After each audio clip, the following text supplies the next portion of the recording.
America started with the idea, it's always been an idea, but of creating a more perfect union. That was the promise. And one of the greatest things about America is that we as Americans always want things to get better. Division tore us apart in the 1850s and again in the 1960s. And we came back together and rebuilt a country even better. And we are better than what is happening right now. So everyone is searching for an answer, and I have one. When I wrote this script, the script said, "Be like Charlie Kirk," and that's true still. Now, after watching his wife, I think you have to say, "Be like Erica Kirk," too. And that's our Why It Matters segment tonight. If there's an answer to division in America, it was Charlie Kirk. Not necessarily his views, have whatever views you want, but how he conducted himself. Because he was willing to go anywhere, talk to anyone.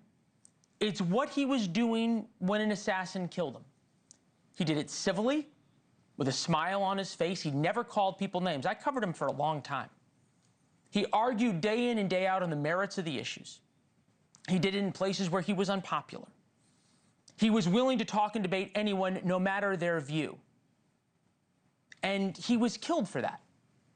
He was killed because he was so good at what he did. He wasn't the farthest right of anybody. He was just the best at it. He championed the free speech of those he disagreed with, and it turns out Bernie Sanders agrees with everything I just said. Here he is talking about Charlie Kirk. He was clearly a very smart and effective communicator and organizer, and someone unafraid to get out into the world and engage the public. A free and democratic society, which is what America is supposed to be about, depends upon the basic premise that people can speak out, organize, and take part in public life without fear. That is America. Charlie Kirk always argued with facts and ideas. I'm not nearly as gifted as him, but let me propose something here. The left should police the left, and the right should police the left. The left should police the left, the right should police the right. Calling out both sides or calling out the other side is really easy to do. But there's something else we have to acknowledge tonight. Charlie also cared about the facts. A Republican just got assassinated. Of all the things from the past couple of days that stuck out to me was the writing on the bullets.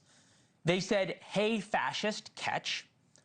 There was also a reference to an Italian anti-fascist song from World War II, another reference to an online video game.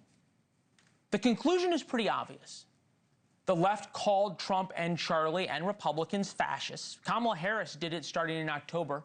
Less than a year later, a 22-year-old wrote fascist on a bullet and used that bullet to kill Charlie Kirk. There's really not much else you need to know about where we are right now. Yet most Democrats are either blaming Republicans or defending themselves. Here, for example, is Jasmine Crockett and Nancy Pelosi.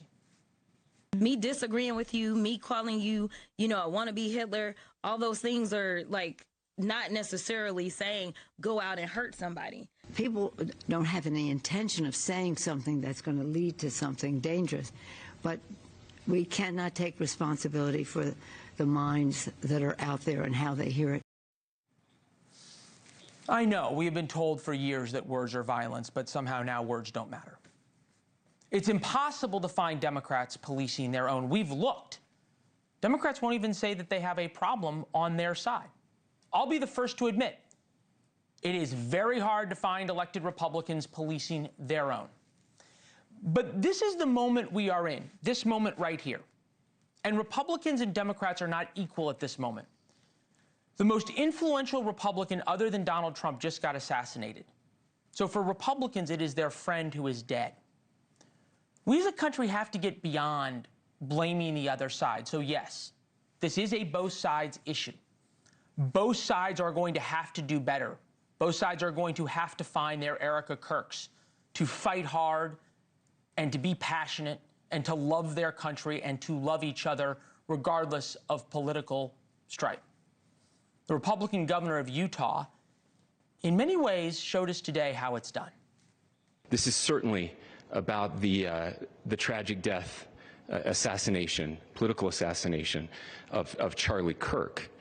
But it is also much bigger than an attack on an individual. It is an attack on all of us. It is an attack on the American experiment. It is an attack on our ideals.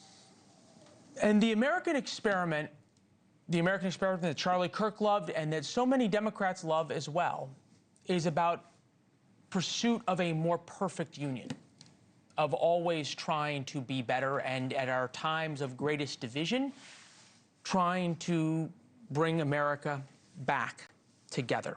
Thank you for watching. Subscribe below and download our NewsNation app right now on your phone, and you will get fact-based, unbiased news for all Americans.